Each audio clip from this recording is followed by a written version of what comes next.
কে বলছে বুড়ি, এ বলা উঠোটা কবে মরবে তাড়াতাড়ি।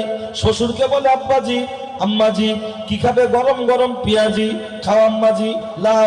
শুনে রেখে দেন, জেনে রেখে দেন, যারা বাপ আর মায়ের সাথে অসৎ আচরণ করছে, বাপ আর মাকে কষ্ট দিচ্ছে, ও জয় হুজুরকে খাওয়াক না কেন, যে হুজুরের সাথে মোসাফা করুক না কেন, যে আমির সাহেবকে ডেকে আনুক না কেন, ওর কপালে শান্তি মিলবে না, ওর জন্য দোয়া কবুল হবে না।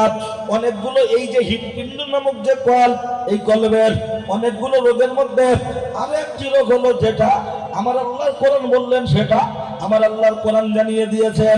আমার আল্লাহর কোরআন বলেছেন, কি বলেছেন? আমার আল্লাহর কোরআন বলেছেন, আকিমুস সালাহ ওয়া আতুজ যাকাত, তোমরা নামাজ কায়েম করো, পাশাপাশি যাকাত প্রদান করো। নামাজ রোজা কেউ কোনোদিন করো না কো কাজা, যদি করো কাজা কবরে গেলে পেতে হবে সাজা। নামাজ রোজা ইমানদার মুসলমানের জন্য খুবই সোজা, কিন্তু দুঃখের সাথে বলতে হয় আজকের মসজিদগুলোতে বেশি নামাজ পড়ছে কারা, পার্সেন্টেজ অনুযায়ী মুরব্বী বাপ চাচা যারা, মসজিদের নামাজি মুসল্লি বেশি তারা, আর জন ছেলে যারা মসজিদে বেশি নামাজ পড়তে যায় না তারা। তাদের যদি হাতটা ধরে বলা হয় ভাই চল না মসজিদে নামাজ পড়তে যাই, তখন বলছে দাদু তোমার গাঁটে গাঁটে বাত, কোমরে কোমরে বাত, উঠতে গেলে লাঠি, বসতে গেলে মাটি, জীবনটা করতে হবে খাঁটি, কবরে গেলে জায়গা দেবে মাটি, মজবুত হবে ঘাটি। এখন তোমরা বলবে নামাজ নামাজ নামাজ, আমরা বলবো সমাজ সমাজ সমাজ, তোমরা বলবে ভাত ভাত ভাত, আমরা বলবো মদ মদ মদ। উঠতি বয়সে ফুর্তি করবো, ধরা পড়লে ধনঞ্জয়, না পড়লে পুলিঞ্জয়। আমাদের জন্য আবার নামাজটা কিসের, আমাদের জন্য নামাজটা কিসের?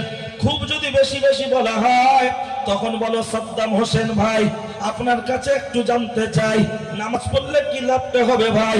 আমাদের মাদ্রাসার বড় হুজুর যখনই বক্তব্য বয়ান করে শুধু বলে বাবা তোমরা ইসলামের ভিতরে প্রবেশ করো, ইসলামের ভিতরে দাখিল হও, পাঁচ ওয়াক্ত নামাজটাকে ধরে নাও। আজকে তোমাকে হুগলি জেলার তারকেশ্বর বাগবাড়ি থেকে দাওয়াত করে ডেকে আনা হয়েছে, তুমিও তো ইউটিউবে ফেসবুকে ভাইরাল বক্তা, ফেমাস বক্তা, তুমি কি সুন্দর সুন্দর ডায়লগ দাও, কিন্তু আজকের দিনে তুমি আমাদের সীতাকুণ্ড মাদ্রাসা জলসায় স্কুলের মাঠে তুমি তো বলছো নামাজ পড়ো নামাজ পড়ো। তোমরা কি সব একই গোয়ালের গরু? এছাড়া কি তোমাদের আর কোনো বক্তব্য নাই? নিশ্চয়ই ডায়লগ আছে, অবশ্যই বলবো, অপেক্ষা করুন। আগে রাস্তায় চলতো অটো, এখন পাড়ায় পাড়ায় চলছে টোটো, যদিও গাড়িগুলো দেখতে বড় ছোট, রাস্তায় চলছে বেশি, হচ্ছে খুশি, ভিতরে বসে বলছে জেলে দাও আলো, পাড়ার লোক যেন আমাদের মুখ দেখে বলে ভালো। একটু পরে কথা দেয়া হবে বলো, কোরআনে আয়াত রাখতে হবে, অকাল নাফি বুয়ুতিকুন্না